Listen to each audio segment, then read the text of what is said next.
warahmatullahi wabarakatuh. Selamat pagi pemirsa, Inspirasi Pagi kembali hadir menyapa Anda bersama saya Farah Manhila. Pemirsa, sebuah kabupaten di Pulau Garam yang paling dekat dengan kota metropolitan di Jawa Timur rupanya menyimpan berbagai keistimewaan. Geliat semangat masyarakat Kabupaten Bangkalan terus meningkat sejak akses jembatan Suramadu dibangun. Kesejahteraan dan perekonomian masyarakat selaras dengan pembangunan Kabupaten Bangkalan yang terus meningkat. Pemirsa, Inspirasi Pagi kali ini saya akan ajak Anda untuk mengupas strategi PJ Bupati Bangkalan Arief Mulyo Edy dalam pengembangan Kota Zikir.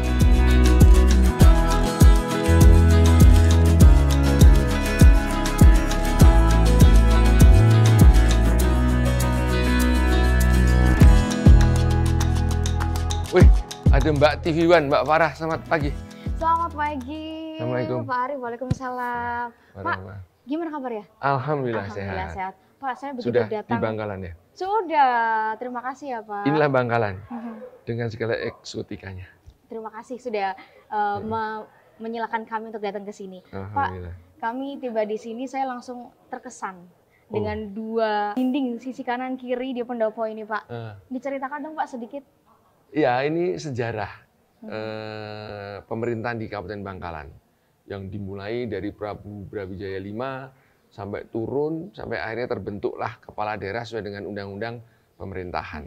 Dan Pak, ini artinya masyarakat yang datang ke sini bisa langsung melihat bagaimana sejarah mulai dari keturunan Cakraningrat sampai daftar bupati yang ada di sini. Ini ide bagus sih Pak untuk mungkin pendopo-pendopo wilayah lainnya yang terinspirasi gitu. Jadi kemudian kita memanfaatkan heritage soalnya. Pak, dalam segmen kali ini kita akan bahas nih Pak program-program unggulan yang ada di Kabupaten Bangkalan. Mungkin kita boleh membahas soal stunting dulu ini Pak. Boleh. Persoalan stunting atau pengentasan kemiskinan dan juga stunting ini kan jadi program prioritas dari Pak Arief sendiri, termasuk dari Provinsi Jawa Timur dan juga nasional ya Pak ya. Dan saya melihat datanya bahwa memang terjadi penurunan angka stunting di Kabupaten Bangkalan. Nah, ini strategi apa yang dilakukan oleh Pak Arief ini Pak? Ya, alhamdulillah kami ini hanya melaksanakan tugas, sedangkan yang mempercepat penurunan angka stunting adalah ibu-ibu itu sendiri dan teman-teman tim posyandu yang ada di tingkat desa, kelurahan, kecamatan. Mereka sangat berjasa untuk itu. Saya terima kasih dengan tim pendamping keluarga dan juga PKK-nya, karena mereka aktif. Dan alhamdulillah saat saya masuk, saya ingin menyapa nih seluruh warga. Nah, posyandu respon dengan saya keliling langsung ke posyandu yang menimbang jadi banyak. Kan kita tahu angka stunting dari bulan timbang nih. Berapa bayi yang ditimbang, yang dicekkan di posyandu, berapa ibu hamil, itu yang kita cek langsung dan bekerja sama. Saya datang, mereka respon. Saya sangat respect sekali dengan ibu-ibu. Kekuatan ibu-ibu di Kabupaten Bangkalan sangat istimewa. Dia yang bisa merubah Kabupaten Bangkalan menjadi angka stunting turun drastis dengan percepatannya. Pada saat itu perbincangannya seperti apa Pak dengan ibu-ibu di Bangkalan? Pak? Saya datang, mereka hadir juga, ya keuntungan saya kayak naturalisasi mungkin. Itu sesuatu yang berkah Allah SWT. Saya di sini belajar dan mereka juga bisa merespon saya datang dialog. Anaknya seperti apa, hamilnya seperti apa. Ada tim kami juga, tim ahli gizinya, tim dokter kandungannya, itu terus ke lapangan. Tingkat kehadiran ibu hamil, kemudian bayi yang ditimbang, ini sangat mempercepat proses itu. Kita tahu persis target stunting. Nah, itu yang kita lakukan untuk melakukan intervensi. Dari Pemda untuk percepatan awal, kami seluruh OPD sepakat. Di hari Jumat itu adalah tempat kita melakukan sodakoh gitu ya. Nah, OPD ini sepakat sodakohnya adalah susu dan telur. Masing-masing OPD 1 kilo dan susu 2 kotak. Ini dari 50 OPD di tempat saya, otomatis setiap hari Jumat ada 50 kilo telur dan 100 kotak. Ini langsung ke target stunting yang kita subsidikan. Hampir 9 bulan masa tugas saya dan alhamdulillah dengan respon dan keinginan warga untuk berbuat menjadi lebih baik lagi generasinya, itu mempercepat angka stunting dengan baik. Ibu-ibu di Bangkalan memang sangat hebat. Luar biasa ya Pak ya, penuh semangat untuk bisa membantu sama-sama menurunkan angka stunting. Kalau dilihat ketika Bapak pertama kali tiba di Bangkalan Pak, dibandingkan dengan sekarang, ini perbedaan kondisi masyarakat itu seperti apa berkaitan dengan semangat untuk menurunkan angka stunting nih Pak? Saya sangat merespon dan sangat mengapresiasi. Mereka punya semangat berubah. Dalam artian berubah begini, yang selama ini diam di rumah dirawat sendiri, dengan adanya posyandu mereka aktif hadir. Aktif hadir, berkumpul, berdialog untuk melakukan itu. Dan bahkan tim kami juga tidak hanya turun di situ. Kami turun ke sekolah-sekolah, ke universitas biasanya memberikan pengarahan bagaimana untuk menunda perkawinan. Perkawinan itu harus dilakukan setelah kita siap segalanya, baik fisik, mental, dan tentunya penghasilan. Ini yang kita selalu sosialisasikan kepada masyarakat dan terutama teman-teman atau mahasiswa wanita untuk dia menunda perkawinan setelah mereka siap, punya kerjaan, dan secara fisiknya kuat. Nah, itu akan nanti dampingi oleh Posyandu untuk menjaga kehamilan yang bersama. Artinya harus meyakinkan masyarakat juga ya, untuk siap lahir batin ya, Pak. Kita selalu mengadakan talk show, sosialisasi, ada sekolah hebat untuk ibu-ibu dan sebagainya. Kemudian kalau berkaitan dengan stunting, tapi kondisi anak-anak nih Pak, yang sekarang nih seperti apa anak-anak di Bangkalan nih Pak? Lebih meriah. Kami awalnya juga mengajak mereka berkegiatan, mencarikan lahan bermain, bahwa kita tuh menjadi kota yang salah satunya kota layak anak gitu ya.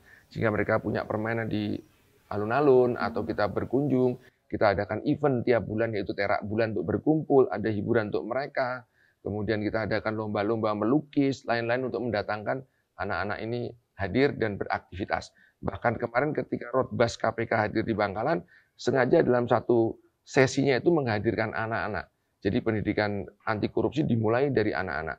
Mereka diajak bermain yang nantinya mengerti apa itu korupsi. Mereka sangat semangat untuk hadir dan diapresiasi oleh KPK anak-anak kita semuanya semangat untuk Bangkalan ke depan menjadi lebih baik. Sampai menjadi kota layak anak gitu ya Pak ya, luar biasa. Pak, kita beralih masih di stunting ini Pak, tapi kita membahas soal daerah-daerah di Kabupaten Bangkalan ini kan ada 18 kecamatan dan 273 desa yang ada di Bangkalan. Ada nggak Pak daerah-daerah khusus atau memang menjadi perhatian dari Pak Arief sendiri? Hampir seluruhnya saya perhatikan. Karena apa? Saya ingin tahu persis kondisi Bangkalan. Nah, saya masuk melaksanakan tugas sebagai penjabat kan harus mengenal wilayah. Itu saya lakukan. Dan alhamdulillah di wilayah Bangkalan ini sangat eksotik. Tidak kalah dengan NTB. Dengan Bali mestinya tidak kalah. Cuman kan perkembangan kotanya yang belum memungkinkan. Kita terus bergerak. Dan kebetulan sekali kalau Bali full. Dia adalah pulau yang memang untuk wisata. Jauh dari mana-mana. Nah, kami di Bangkalan ini sangat berdekatan dengan Surabaya. Yang ada dermaganya, ada Pelabuhan Perak, ada Gresik dan sebagainya. Kita mensupport itu. Nah, untuk wisata-wisata yang etnik tadi ada di Bangkalan wilayah selatan dan tengah. Untuk wilayah utara kita lebih fokus kepada pantai. Terutama di Pelabuhan Socah dengan RT/RW Kabupaten Bangkalan sudah disahkan. Itu di Socah ada rencana pelabuhan dan di Tanjung Hulu Pandan. Itu kita akan perspektifkan dia menjadi penunjang dan pendukung Pelabuhan Perak dan Gresik. Untuk wilayah selatan dan tengah, eksotik sekali pantainya. Pantai utara langsung ke arah Laut Jawa. Selatan langsung ke arah Bali. Kalau mau pakai speed ke Bali, mungkin kurang lebih 4 jam dari kita. Artinya akses dari mana-mana sudah mudah ya Pak? Mudah. Ya? Pak, tadi Pak Arief sempat menyebutkan bahwa bekerja sama dengan PKK dan lain sebagainya untuk membantu menurunkan angka stunting. Bentuk kerjasamanya atau secara teknisnya ini bagaimana Pak? PKK adalah pendamping kepala daerah. Ada tim penggerak PKK, kepala daerah, ibu kepala daerah. Di bawahnya ada struktur ibu-ibu yang beraktivitas. Kita dampingi mereka, kita berikan supporting untuk turun. Dan tim PKK itu ada di tingkat desa. Kepala desa, ibunya itu pasti kepala tim penggerak PKK. Itu kita support untuk beraktivitas kembali. Kita dampingi, kita datengin, kita kunjungi. Mereka sangat happy. Dan ini yang kita kita terapkan bahwa seorang kepala daerah itu harus bisa melayani. Nah, kepala daerah punya bawahannya, ada kepala-kepala dinas, ada camat, ada lurah, ada kepala desa. Kita ajak sinkron bersinergi untuk menggairahkan tingkat kesehatan masyarakat. Oke, saling bekerja sama begitu ya Pak. Pak, tadi saya melihat di sebelah depan pendopo ini ada pameran lukisan. Boleh kita ke sana Pak? Saya penasaran ada apa aja di sana. Sambil kita ngobrol-ngobrol lagi ya Pak ya.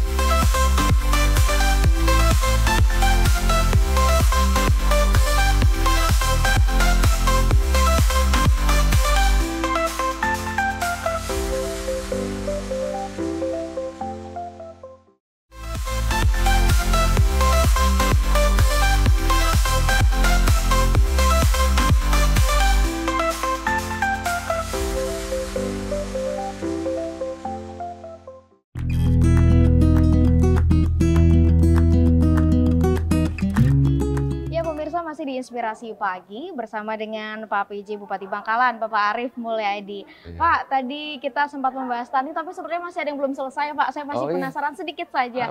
Bentuk kerjasama dengan berbagai pihak ini, Pak, untuk menekan angka stunting seperti apa? Oh iya, kita selalu melakukan istilah sekarang koordinasi pentahelik ya, kolaborasi pentahelik. Kita juga melibatkan universitas dan tokoh masyarakat. Ada 3 universitas yang ada nih, UTM, kemudian Mudia, Husada, Stikes. Kita ajak mereka, dan mereka juga punya program itu, pengabdian masyarakat. Mereka memberikan sosialisasi ke masyarakat, bahkan bantuan pengobatan untuk ibu-ibu yang hamil yang memang perlu pengobatan. 3 universitas ini yang aktif saat ini untuk percepatan penurunan angka stunting di Kabupaten Bangkalan. Karena mereka ada di posisi Kabupaten Bangkalan. Saya sangat respect pada mereka juga. Mahasiswanya KKN melakukan penelitian juga ada di situ. Ini keren, kolaborasinya sampai bersama dengan mahasiswa juga ya, Pak ya? Mereka melakukan KKN dan praktek lapangan di lokasi tersebut. Oke, Pak, ini kita sudah berada di tempat yang berbeda lagi, Pak, dari tadi. Ini di pameran ya, Pak ya? Ceritakan sedikit, Pak, boleh Pak, ini pameran apa dan pesertanya dari mana saja nih, Pak? Ya, ini pameran lukisan yang saat ini terbesar mungkin di Bangkalan, nasional. Pesertanya dari Aceh, Palembang, Cirebon, Kalimantan Timur. Mereka hadir, Jawa Timur hadir juga. Dan mereka memang menampilkan lukisan-lukisan terbaik yang ditampilkan. Dan ini saat ini untuk pelukis-pelukis Bangkalan atau seniman-seniman lukis, ini yang terbesar pertama kali dilakukan di Bangkalan. Ini artinya salah satu cara ya Pak untuk meningkatkan jumlah wisatawan yang hadir di wilayah Bangkalan. Kami undang mereka semua pada saat pembukaan, kemudian nanti besok Minggu sudah penutupan, 10 hari berjalan, kita undang dari mulai TK, SD, SMP, SMA untuk berkunjung dan masyarakat umum. Tujuannya apa? Ketika ada event, itu akan menjadikan ekonomi berputar. Nah, itu yang kami harapkan, sehingga ada transportasi, rumah makan, hotel akan terus okupasinya meningkat. Semuanya berkesinambungan gitu ya Pak ya? Multiplier ekonominya sangat tinggi sekali. Berbicara dengan berbicara mengenai wisatawan atau wisata di wilayah Bangkalan, apa saja sih Pak wisata unggulan yang ada di Kabupaten Bangkalan sendiri? Bangkalan ini punya 2 segmen ya, dalam arti 2 lokasi. Kita ini pulau yang berhimpitan dengan Surabaya, disambungkan dengan Suramadu. Kita punya pantai paling luas karena ujung Bangkalan secara melingkar hampir setengah lingkaran adalah pantai. Tapi kita juga punya bukit-bukit, ada Bukit Geger. Di situ ditemukan, kalau saya bilang situs ya, karena ternyata Bangkalan di hilltopnya itu ternyata karang. Berarti di zaman dahulu kala ketinggian kita adalah karang. Nah, ketika penyusutan ini sudah mulai menurun, ya jadi daratan ini. Nah, pantai-pantainya sangat bagus. Tadi saya bilang pantai utara kita itu berlangsung ke Laut Jawa, yang selatan langsung ke Bali. Nah, ini yang sangat bagus sekali, dan bahkan ada yang saya akan kembangkan kembali potensi wisatanya untuk laut. Ini adalah Karang Jamuang. Itu kami sudah koordinasi dengan Pelindo, di sana sangat bagus sekali, pasirnya masih putih, terumbu karangnya ke arah Kelampis, ke arah utara ini ke timur masih bagus banget. Bahkan kita juga punya wisata andalan juga, religi. Salah satu sesepuh kita, ulama besar kita, Kiai Sayyidina Khalil, ada di sini, dan itu merupakan rangkaian kunjungan atau ziarah wali-wali pasti berakhir di Bangkalan. Kunjungan kita untuk wisata religi ini setiap hari hampir ribuan orang. Mungkin hampir ratusan bis setiap hari masuk di Bangkalan. Tidak lihat weekend, tidak lihat weekday. Mereka dalam rangkaian ziarah wali, Songo, pasti mampir ke Bangkalan. Karena Kiai Sayyidina Khalil ini, ulama ini adalah gurunya Hasyim Asy'ari. Berdirinya NU pertama kali ya di Kabupaten Bangkalan. Artinya wisata alamnya lengkap, kemudian ada wisata religinya juga. Tambah lagi wisata kuliner.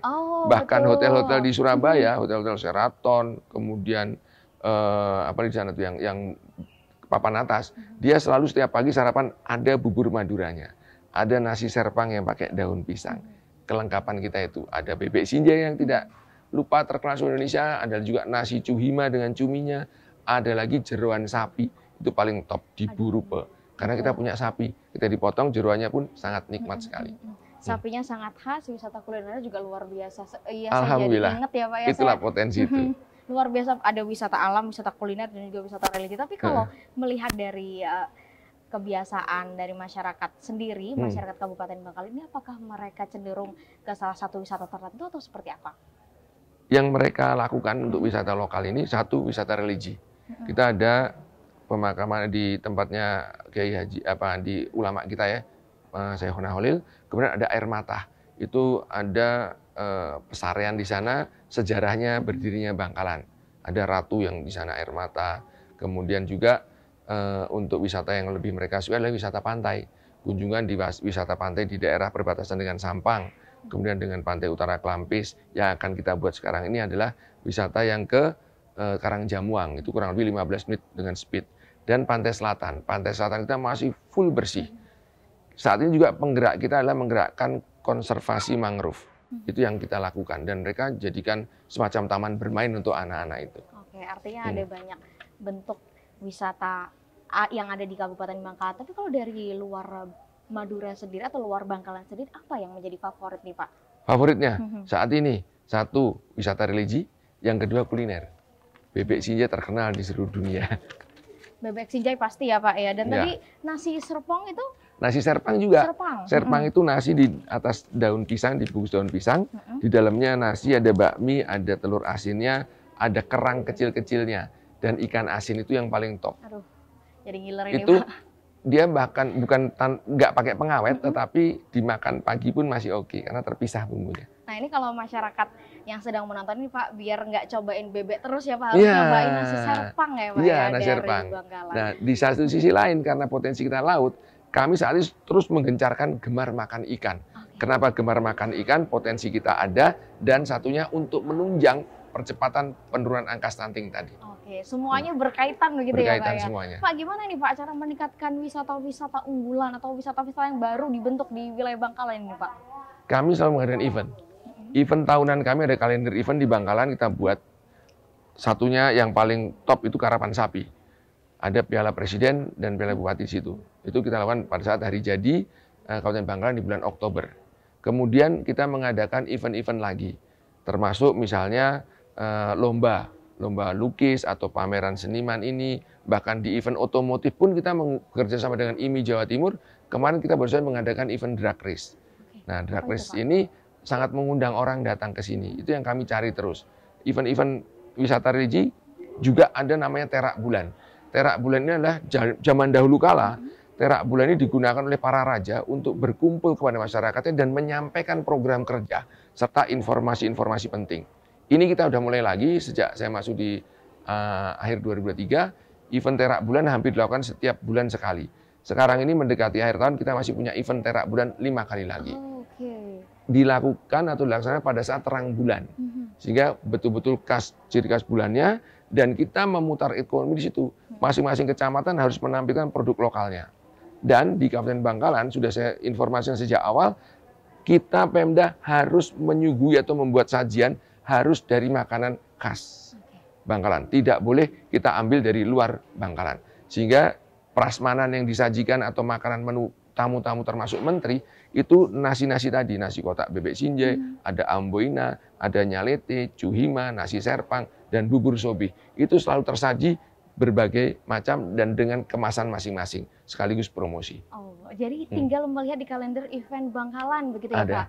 Masyarakat tinggal cari aja di Google, nanti muncul semua agendanya. Siap. Keren, menarik. Dan juga ini sekaligus bisa mengembangkan ekonomi masyarakat ya Pak ya? Pak, tapi selain itu Pak, ada nggak ya Pak yang perlu diperhatikan untuk ditingkatkan lagi di wisata-wisata di Bangkalan ini Pak? Ada, kita akan menyiapkan peningkatan sarprasnya. Karena sarpras kan kita masih sangat alami sekali. Sama dengan NTB lah. Nah, kita terus tingkatkan pelayanannya, tingkatkan bagaimana keamanan di situ. Itu yang selalu kita sosialisasikan kepada masyarakat. Sehingga masyarakat bisa menerima dan ikut menerima. Karena kita harus bisa menerima wisatawan sebanyak mungkin. Dan saya tunjukkan kepada teman-teman Indonesia bahwa Madura bukan orang yang keras, orang yang sangar. Bukan. Kenapa? Saya datang di Madura ini, saya belum pernah tugas di Madura. Saya tidak bisa bahasa Madura. Saya bukan orang Madura, saya tidak dipilih. Tapi mereka sangat welcome terhadap saya. Senyumnya orang Madura pasti akan memikat. Jangan salah, jangan bilang Madura itu keras, tegas. Enggak. Setiap orang pasti punya jiwa berani, ketegasan pasti. Tetapi inner beauty-nya masyarakat Madura adalah orang-orang yang sangat humanis dan sangat kekeluargaan yang sangat tinggi. Senyumnya sangat memikat.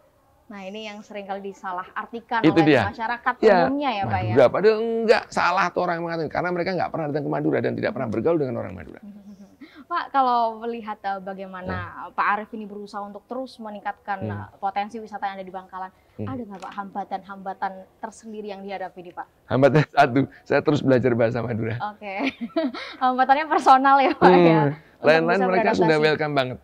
Bahkan ibarat saya di luar negeri, bahasa apapun tertangkap mereka bisa mengerti, dan senyum orang Madura itu yang membuat lega di hati. Nggak percaya buktiin deh, mau laki-laki mau perempuannya. Top. Berbicara tadi batik, saya tertarik Pak, batik di Bangkalan ini kan juga khas sekali ya Pak ya. Ini lokasi-lokasi atau titik-titik sektor batik di Bangkalan yang jadi wisata juga di mana Pak? Di Tanjung Bumi. Jadi di situ ada sentra batik Tanjung Bumi, di dalam kota juga ada beberapa sentra batik, ada Belva, ada Pesona, ada lagi Krishna. Itu semualah komponen batik atau pasar-pasar batik dan pengrajin batik yang langsung melukis. Hebatnya di Bangkalan, dia tidak menggunakan batik cap. Mungkin di pasaran luar nggak ada tuh cap. Mereka lukis sendiri oleh ibu-ibu, karena banyak ibu-ibu yang di rumah. Karena suaminya bekerja sebagai pelaut, bekerja di luar negeri, mereka membatik. Dan paling top adalah batik gentongan Tanjung Bumi, Bangkalan. Batik gentongan Tanjung Bumi, Bangkalan. Wih, keren. Menarik semua, tangannya menarik, sandangnya juga menarik, Pak. Wisata alamnya juga menarik. Dan harganya juga menarik itu. Jadi menarik idolanya kantong gitu ya Pak ya? Pimpinan negara ini di Jakarta selalu pasti ingin menggunakan batik gentongan. Karena khas sekali khas ya. Sekali. Oke Pak, kita lanjut berbincang-bincang di tempat lain boleh ya Pak boleh, ya? Kita sambil lihat lukisannya. Oke.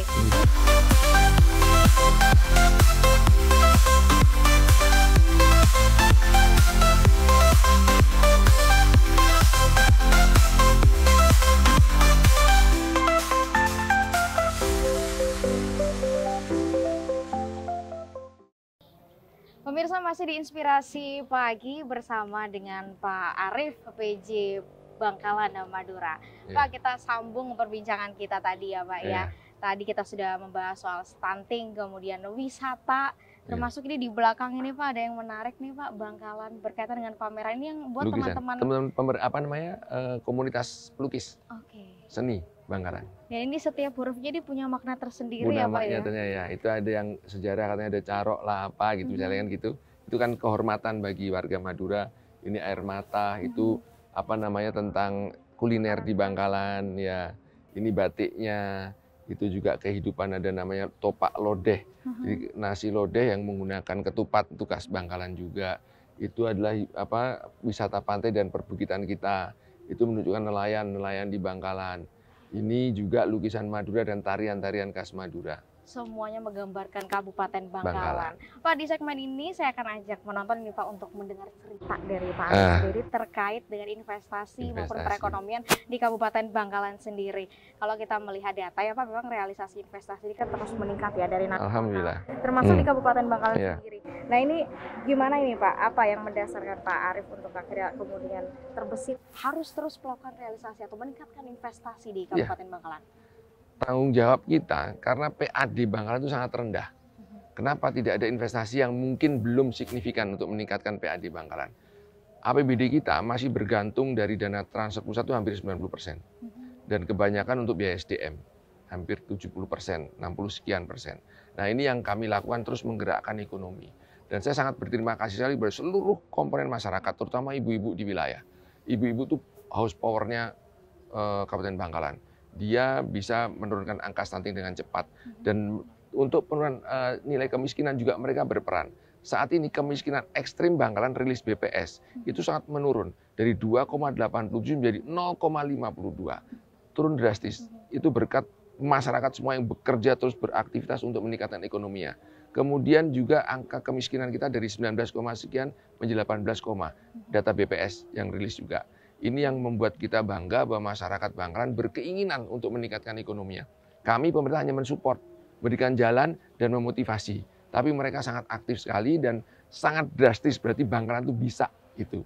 Bahkan peningkatan nilai ekonomi kita juga meningkat 2 poin untuk Kabupaten Bangkalan. Dan saat ini kita juga tidak lagi terendah di Jawa Timur, kita sudah masuk di 5 besar untuk stunting paling rendah. Enggak lagi di ranking bawah kabupaten kotanya. Ekonomi juga kita tidak di daerah termiskin lagi. Tidak menjadi 10 besar termiskin di Jawa Timur. Kita sudah meningkat itu. Jadi alhamdulillah dengan peran serta masyarakat yang sangat tinggi dan bisa menerima investor masuk, itu sangat membantu. Bahkan selama ini sudah ada 7 investor yang akan masuk di kawasan Suramadu untuk membangun kawasan pergudangan. Tadi pagi menghadap saya juga bercerita mohon izin untuk melakukan pembangunan galangan kapal. Dan kemarin sore perwakilan dari yang terkenal itu masuk. Tapi sektor UMKM sangat mendukung. Kami punya IKM, terus kita aktifkan. Bahkan tadi saya bilang, di samping kita konsumsi sajian untuk tamu-tamu menggunakan UMKM, jamuan keletian makanan cemilan juga UMKM, sampai ke pembuatan jersey, kami punya UMKM yang membuat itu. Sangat meningkat sekali. Yang saat ini saya kepingin ada adalah kawasan industri. Kami sudah berusaha menghubungi kawasan industri juga yang ada di Batam dan di Cikampek. Saya harapkan mereka kan punya lahan di sini. Dia membentuk pertanian hidroponik. Karena tanahnya kita juga gersang, curah hujan juga sangat sedikit, tapi kita dapat bantuan dari Menteri Pertanian alat-alat Alsintan untuk menyedot mesin pompa, menyedot dari sungai-sungai. Bangkalan ini dilingkupi atau dikitari 9 sungai besar. Itu yang kita sedot airnya di jam-jam tertentu dia menjadi air netral, bukan air tawar ya, dalam artian bukan payo dan bukan asin. Itu untuk mengairi sawah-sawah kita. Saya punya 42.000 hektar hamparan. Ini harus kita kerjakan dan Menteri Pertanian dengan bantuan Alsintannya menargetkan Bangkalan di tahun 2025 menjadi lumbung padi nasional. Ini akan kita kejar terus. Kami dengan Poktan terus bekerja sama. Subsidi pupuk terus berjalan dan terus menggiatkan. Alsintan dari Kementerian Pertanian sangat membantu untuk peningkatan pertanian padi di Kabupaten Bangkalan. Apalagi kalau melihat dari kondisi di Bangkalan ini, saya baca nih Pak, 78,7%, 78 hektar ya Pak ya. Ini memang lahan yang belum dibangun ya Pak. Artinya ini kawasan-kawasan yang sangat memungkinkan untuk dibangun investasi atau industri. 78.000 loh itu. 78.000, wih keren sekali. Pak, kemudian kalau berbicara soal industri, ini bukannya memang di wilayah katakanlah dekat Tanjung Perak dan sebagainya, itu industrinya sudah meningkat pesat ya Pak ya? Itu karena kepadatan di sana kami menangkap peluang itu. Kami sarankan dan alhamdulillah RT RW sudah ditandai Menteri ATR kemarin bahwa kita punya 2 pelabuhan rencana, satu pelabuhan Socah dan satu Tanjung Hulu Pandan yang mesti itu masuk di dalam PP 80 percepatan pembangunan. Ini kita terus mencari investornya untuk bisa membangun. Perak dan Gresik sudah sangat padat nih. Kita pintu gerbangnya ke Indonesia Timur. Nah kalau itu kepadatan bisa berlimpah ke kita, ini yang kita kejar, kita akan membuka karpet merah untuk para investasi masuk di Bangkalan. Kami sepakat dengan seluruh warga Bangkalan ini untuk menggelar karpet merah bagi seluruh investor yang masuk. Kita jamin keamanannya. Jangan khawatir, riak-riak itu biasa. Tetapi kami secara prinsip menerima investasi masuk dan jangan lupa kita tetap ramah tamah untuk Bangkalan. Baik Pak, selain industri atau sektor industri maupun sektor kuliner tadi juga sempat disinggung bidang atau sektor-sektor investasi apa saja yang lainnya Pak yang ada di Bangkalan? Yang ada di Bangkalan akan kita kembangkan. Di Bangkalan tadi kita meminta untuk investor masuk di bidang industri ya, karena luas lahan kita dan punya potensi dekat dengan Surabaya, dengan pelabuhannya. Nah, untuk okupasi rumah sakit, di Surabaya sudah sangat overload. Rumah sakit saya pun selalu penuh, karena dari Surabaya pun ikut masuk. Ada beberapa rumah sakit swasta juga. Dalam waktu dekat kami akan mengembangkan lagi rumah sakit kami untuk bisa melayani kesehatan dan itu merupakan investasi yang masuk. Karena tingkat kesehatan dari Sumeneb, Pamekasan, Sampang, Bangkalan dan ke Surabaya, kalau bisa kita tampung, kita layani di Bangkalan. Dekat dengan Surabaya dan bisa menampung teman-teman saudara kita dari Sumeneb, Pamekasan, dan Sampang. Baik, terima kasih banyak Pak Arief Terima kasih sekali atas perbincangan kita pada pagi hari ini. Panas Rasanya sangat ya? menginspirasi, panas, tapi saya terinspirasi Pak. Pemirsa, kita mengakhiri segmen inspirasi pagi kali ini. Terima kasih, saya Farah Manila pamit. Wassalamualaikum warahmatullahi wabarakatuh.